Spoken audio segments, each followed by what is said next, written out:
आत्मा यानी कि मैं।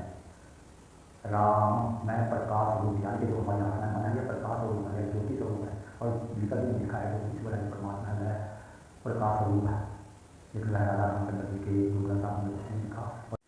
दोस्तों, आज का हमारा टॉपिक है कि गुरु ग्रंथ साहब जी में राम का नाम। हाँ, गुरु ग्रंथ साहब जी में राम का नाम है, लेकिन राजा श्री रामचंद्र जी का नाम नहीं है। राजा रामचंद्र जी के बारे में कुछ नहीं है, क्योंकि जो लोग कहते हैं कि यह देखो यह राम लिखा हुआ, इतनी बार राम आया है, यह राजा रामचंद्र जी के लिए आया है, तो वह गलत सोच रहे हैं। वह अपने दिमाग का इस्तेमाल शायद बहुत कम कर रहे हैं। गुरु ग्रंथ साहब जी में राम शब्द के अलावा हरि, विष्णु, ओम, निरंजन, निरंकार, कबीर, अल्लाह, बहुत नाम है, बहुत शब्द हैं ये।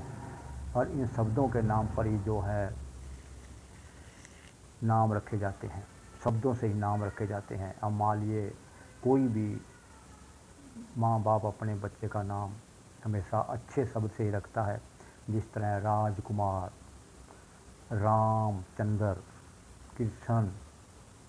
और मुसलमानों में जैसे अल्लादीन, अल्लाह दिया, कबीर, ये ऐसे ऐसे नाम जो हैं ये शब्दों के आधार पर रखे जाते हैं, यानी कि शब्द पहले मौजूद होते हैं, उसके बाद नाम बनता है। अब आती है बात राजा रामचंद्र जी का नाम गुरु ग्रंथ साहब जी में। गुरु ग्रंथ साहब जी में राजा रामचंद्र जी का नाम नहीं है। अगर है तो उसका मतलब कुछ और है।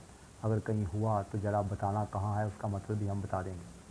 लेकिन जो राम शब्द है इसका मतलब है, अपना मतलब है, सभी शब्दों का अपना मतलब है। हरि का मतलब है हरने वाला, दुख हरने वाला। कबीर का मतलब है महान। अल्लाह का मतलब है परमात्मा। विष्णु का मतलब है भरण पोषण करने वाला। इन शब्दों के अलग अलग मतलब है।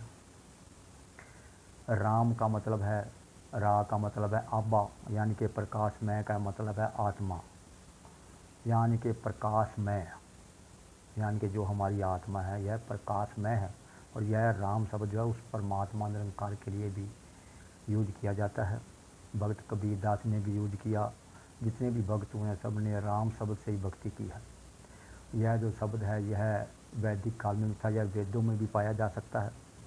कृष्ण नाम भी वेदों में है। इसका मतलब ये नहीं है कि कृष्ण जी उस युग में भी सतयुग में पैदा हुए थे, क्योंकि यह एक शब्द है और शब्द के नाम शब्दों के आधार पर ही नाम रखे जाते हैं। इसलिए किसी का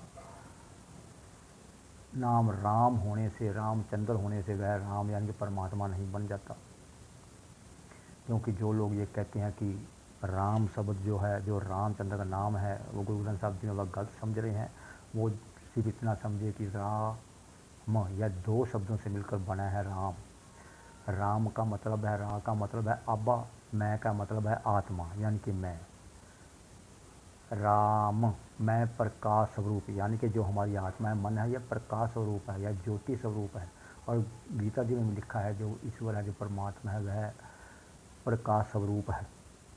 लेकिन वह राजा रामचंद्र जी के गुरु ग्रंथ साहब जी में कुछ नहीं लिखा।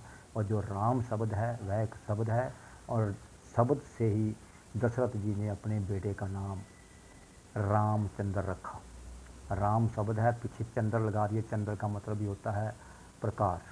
रामचंद्र यानी कि अच्छा नाम रखा राजा दशरथ जी ने अपने बच्चे का नाम रामचंद्र जी रखा।